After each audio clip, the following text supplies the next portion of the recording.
Namaste, everyone. My name is Sindhu Banerjee, and I am a Boston native, as someone mentioned. I'm currently serving as the Vice President of Chapter Relations for Hindu Students Council, and today I'll be speaking to you about the effects of Hinduphobia on Hindu students in the United States. But before that, I want to tell you just a little bit more about HSC. So, founded in 1990, Hindu Students Council is North America's largest pan-Hindu youth organization. HSC is a 501c3 nonprofit that provides a safe space for Hindus on campuses all over and is a platform for young Hindu leaders to grow. HSC's focus is on advocacy, youth empowerment, and seva.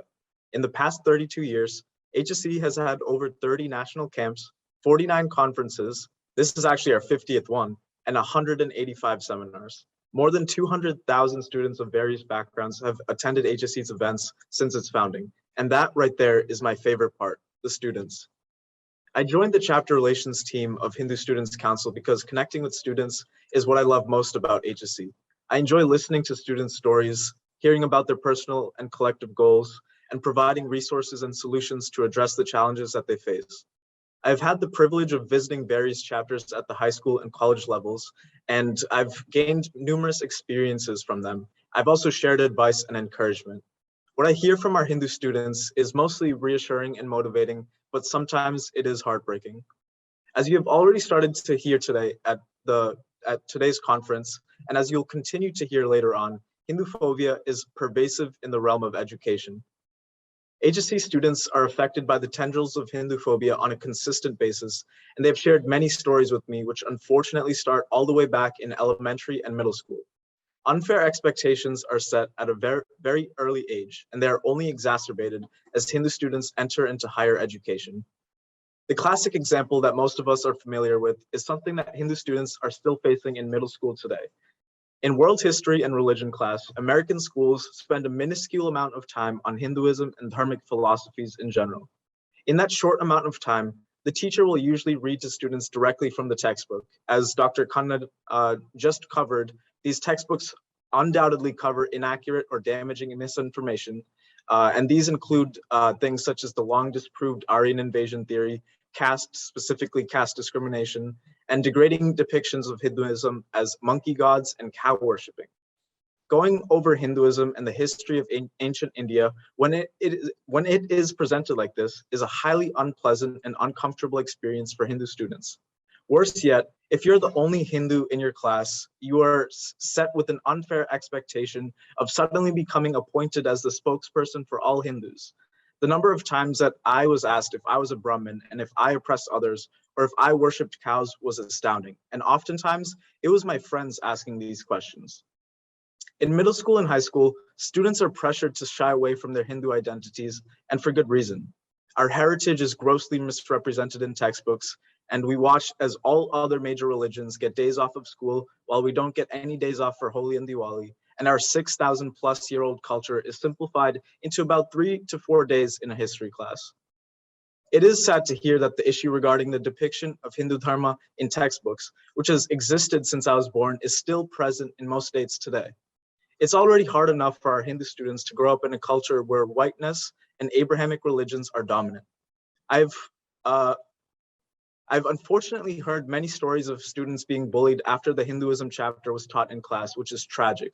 Unfortunately, the situation does not really get any better when these students go off to college. Students today are growing up in a world where social media is ubiquitous. Well, I feel lucky that I was able to escape the perils of social media such as Instagram, TikTok, Snapchat. Hindus born after the year 2000, approximately, are not so fortunate.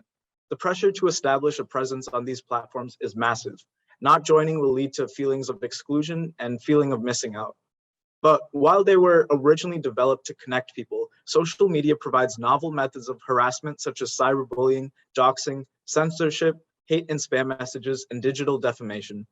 Due to the algorithms developed by these companies, social media often encourages and rewards groupthink, and many Hindu students have reported how they faced swift negative backlash for posting online.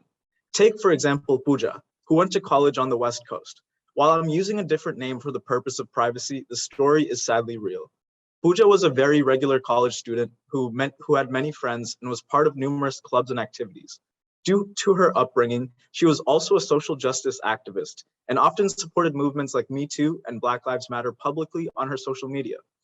Her stories supporting these movements were frequently reblogged or reposted by her friends and acquaintances. However, at one point she started posting online about Hindu advocacy. She would depict the stories of the mass exodus of Kashmiri Pandits from Kashmir and the genocide against Bangladeshi Hindus because she believed it was important to bring awareness to these topics, especially to her fellow students. However, instead of gaining their support, Pooja began to feel ostracized by them. Her friends would not so subtly push back on her posts and stories, saying, what about so-and-so group? Or how about such and such people that have also faced violence? Pooja was called names, she was called Islamophobic, she lost friends, and she began to receive hate messages online. Soon her direct message inbox was filled, and as the cyberbullying worsened, Pooja was forced to set her account to private and stopped posting about Hindu advocacy related issues entirely. By the end of it, Pooja had lost many of her friend group, and she was now afraid to speak about anything Hindu related, even if it was a simple Happy Diwali post. Social media in the West had in effect silenced her for speaking out about true events that had occurred in the not so distant past. Hinduphobia is extremely harmful to young Hindus in particular. Hinduphobia online damages Hindus' students' sense of self, makes them afraid to express themselves, and causes feelings of loneliness and even depression. Hindus are not able to share their perspectives, and platforms such as Instagram and TikTok have done alarmingly little to curb Hinduphobic speech and posts. The story of Pooja is not unique. During my travels over the past 5 months, I've heard stories similar to Pooja's at almost every single HSC chapter that I've visited. Let's jump now to the story of Pavan, a senior in high school who loves going to volunteer at his local mandir on weekends. Pavan has been very active on TikTok for about 2 years now. TikTok, for those of you that don't know, is a video-focused social networking service that now has over 1 billion active monthly listeners and viewers, the vast majority of whom are under the age of 25. TikTok focuses on short-form video content where users post comments, and the most liked comments are shown at the top of the video's comment section. Over the past 3 months, Pavan gained quite a following on TikTok, posting videos, sharing his Hindu culture, language, and traditions. However, with all of this attention, the negative comments started coming in. Because TikTok users are able to comment anonymously, they feel like they're able to say anything without consequences, and to a degree, that's true. These users started denigrating every aspect of Pavan's Hindu identity. They made fun of his outfits, they called him derogatory terms like idol worshiper, cow piss drinker, dirty Hindu, and much worse. When Pavan posted videos trying to defend himself and call attention to atrocities committed against Hindus, the comments denied the genocide of Hindus and accused him of being prejudiced and ignorant for even bringing up these facts. Pavan tried reporting these comments to TikTok, but to no avail. Due to the unique algorithms of TikTok, they kept showing his videos to those users more and more, which only increased the level of vitriol and hostility. Quickly, Pavan's mental health and self-esteem started to decline, and eventually he had to quit TikTok entirely because of the Hinduphobia that he faced. Keep in mind that these were not academic scholars denying his experience, history, and perspective. These were people the same age as him or even younger. This means that people in America between the ages of 14 and 18 are somehow learning to be Hinduphobic. They're conflating the expression of Hindu advocacy with Islamophobia, denying Hindu atrocities, and cyberbullying Hindus who try to express themselves. One must wonder where they are picking up this Hinduphobia from. Finally, let's go back to college, where a student in Maryland told me about their experiences as a student in the humanities department. She said that while she did not face explicit Hinduphobia from her friends, colleagues, or professors, she did notice more insidious instances of Hinduphobia here and there. Let's call her Shivani. As an interjection, I found this experience to be common amongst the Hindu high school and college population. Very few people stated that they faced Hinduphobia in person or face-to-face, but did encounter quite a lot of it online and also faced institutional academic Hinduphobia. Shivani was studying international relations at her university, which had language and history requirements. As a passionate Hindu, Shivani wanted to learn more about Sanskrit and Vedic studies.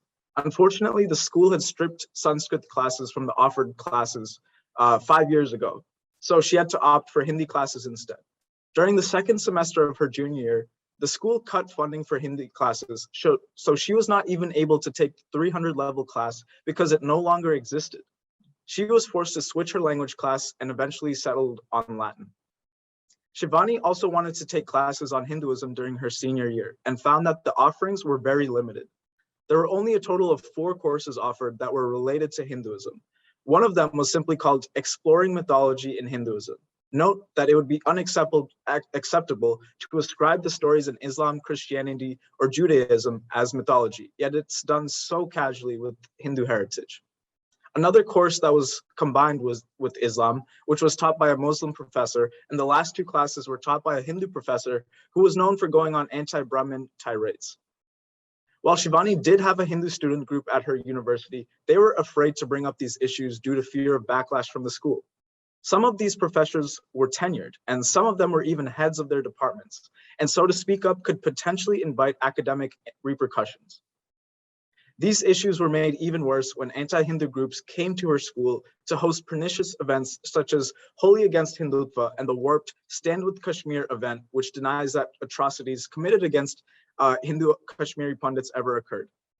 While Shivani attended these events to try to voice the counter-narrative, her voice was drowned out by the other hosts and attendees who gaslit her for trying to stand up for Hindus. Shivani came back home and cried. She was angry and saddened and confused and felt helpless as to what she could possibly do. Her professors did not support her and were actually part of the anti-Hindutva clan of academic scholars. She had few friends at the events that she attended, and they even questioned her and tried to silence her entirely. She could not post about her distress online, otherwise she would be ridiculed and gaslit. Her peers were not aware of the Hinduphobia she faced because there was no representation in academia. She felt utterly defeated and only expressed this to me when I visited her chapter a year later. To conclude, Hinduphobia affects our Hindu students starting in early middle school and continues into college and grad school. Academic and digital Hinduphobia harms these students' mental health, damages their self-esteem, stifles their self-expression, and instills fears into them, turning them away from their Hindu identities. Our Hindu students deserve to feel safe and protected. They should feel comfortable celebrating their culture and feel confident learning about their heritage in the classroom without worrying about getting hate messages online or having their culture be maligned and denigrated by their own teachers. I thank you all for taking the time today to listen to their stories, and namaste. Thank you for listening. For the latest on our YouTube channel, click subscribe and hit the bell icon for alerts on new content. Remember to like, comment, and share our videos. For more about HSC, you can visit the social media handles listed below.